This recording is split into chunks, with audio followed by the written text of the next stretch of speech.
제 경험으로 봤을 때 이 국가보안법은 그야말로 이제 뭐 굉장히 악법이죠. 그런데 오직 북하고 관련되지 않으면 지금 처벌도 되지 않습니다.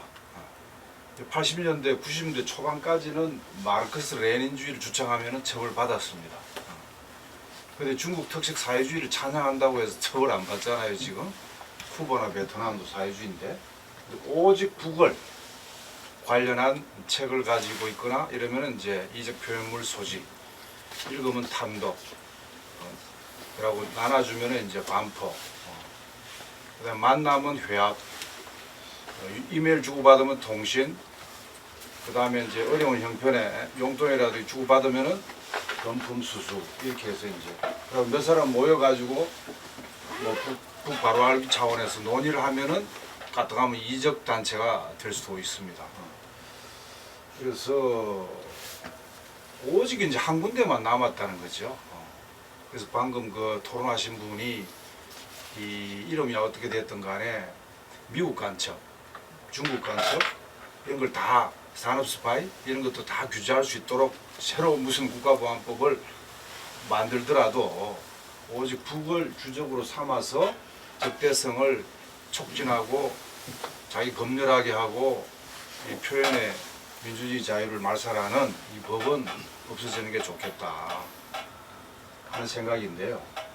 문제는 특히 이 법이 없어지는 것은 지금 평화협력을 복원하는 지름길입니다. 지금 트럼프가 경제안보 위협으로 우리 경제 산업 일자리 강탈을 해가지고 지금 청년 실업률이 5명 중에 1명 실업자입니다. 그럼 환율은 1,500원까지 뛰었습니다. 수출은 늘어났다 그러는데 수출품을 만들기 위해서는 원자재 수입하는데 그만큼 돈이 들어서 수지는 미치고 있습니다. 자, 이런 상태를 어떻게 극복할 겁니까? 물론 우리 남쪽 자체적으로 경제 다변화를 해야 됩니다. 시장에 있어서나 기술에 있어서나 원자재 수급에 있어서나 다변화해야 되지만 이거 가지고는 부족합니다. 평화협력을 복원해야만이 여기에 기초해서 국방경제를 개척할 때 비로소 미국한테 좀 대들 수 있는 힘이 생깁니다. 그래서 지금 제가 그 문건으로는 이재명 대통령 남북관계 관련해서 어떤 발언을 했는지 AI한테 물어봤어요. 그랬더니 쫙 써주더라고요. 대화 단절은 어리석은 일이다. 북한의 체제를 존중한다. 흡수 통일을 추구하지 않는다. 그리고 END가 이제 첫째 교류협력 익스체인지잖아요. 교류협력의 대상을 반국가단체로 규정해 놓은 것이 보안법 아닙니까? 그래서 이거는 그리고 이재명 대통령이 말을 실천하기 위해서는 반드시 국가보안법을 개정 또는 폐지해야 됩니다. 그런데 이재명 대통령에 대해서 상당히 믿음이 있었는데 최근에 제가 흔들리고 있습니다. 왜냐하면은 이 한미 이 정상 합의 이 팩트 뭡니까 그 팩트 팩트 시트 이 내용을 읽어 보니까 여기 그동안에 발언한 내용하고 틀린 내용이 많이 들어가 있고 안보 분야 같은 경우도 그리고 SCM 한미 연례 안보 협의회에도 비핵화를 또 북한의 비핵화 그 다음에 대만 개입 뭐 잔뜩 이런 얘기를 했단 말이에요.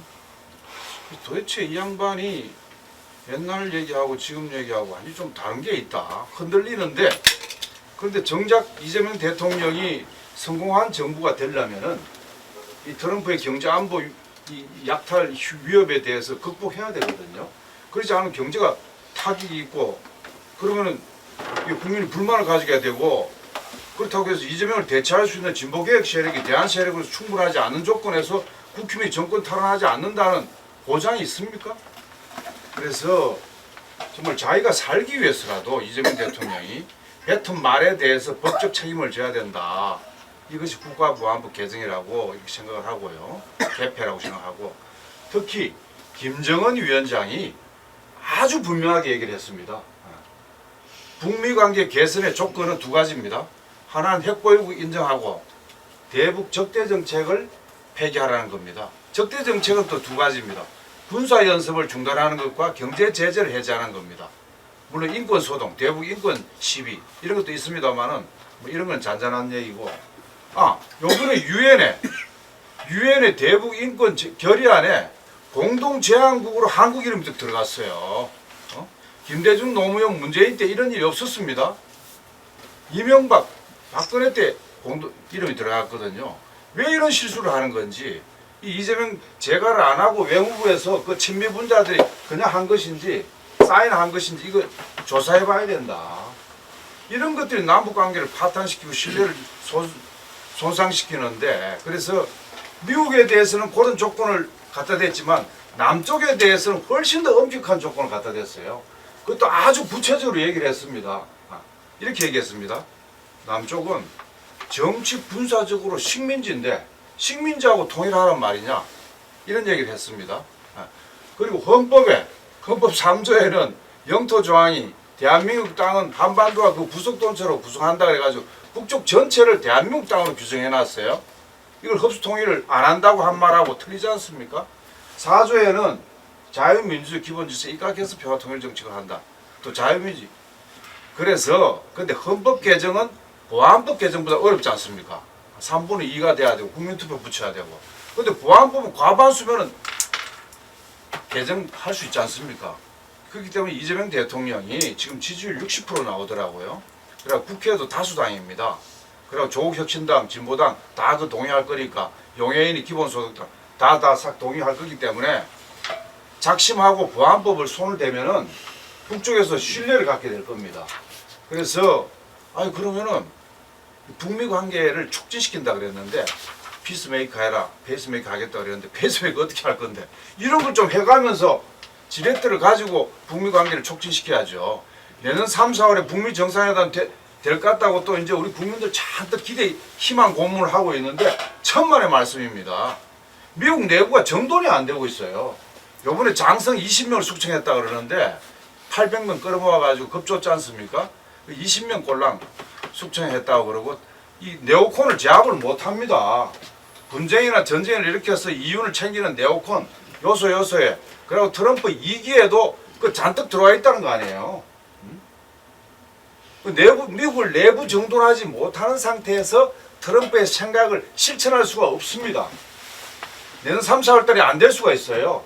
이럴 때 선방으로 이재명 대통령이 우리 보안법이 대북 적대 조정하는 보안법 이거 우리 개정할 의사가 있다, 이렇게 하고 시작하는 겁니다. 지금 민주당의 민영배 의원이 12월 1일 날 오전 11시에 국회 계단에서 우리 결의대 하잖아요. 거기도 앞장선 사람이 민영배예요. 저 광주 민영배. 그래서 하려고 그러는데 지금 민영배 이외에는 그 연습명하고 같이 움직이는 사람이 보이지가 않아요. 2006년도 노무현 정권 때 우리가 얼마나 단식을 어마어마하게 하고 이랬는데도 그 비용적으로 얘기 들어보니까 뭐 비서실장 문재인이가 아이고 부담스럽다는 식으로 노무현한테 얘기했다든가 뭐 그런 얘기까지 최근에 들리는데, 노무현 대통령이 그 권조라든가 그 성격으로 볼 때 해낼 수 있는 사람이었잖아요. 그런데도 못했고 요번에 이재명도 못해내면 도대체 어떻게 하자는 건지. 그래서 지금 아까 민주당을 압박 견인하자 그랬는데 최대한 압박 견인해야 될 것 같습니다. 이거는 민생 살리고 평화 살리고 알 먹고 꼭 먹고 1타 3피입니다. 이 보안법은 저는 그렇게 생각합니다. 이상입니다. 예.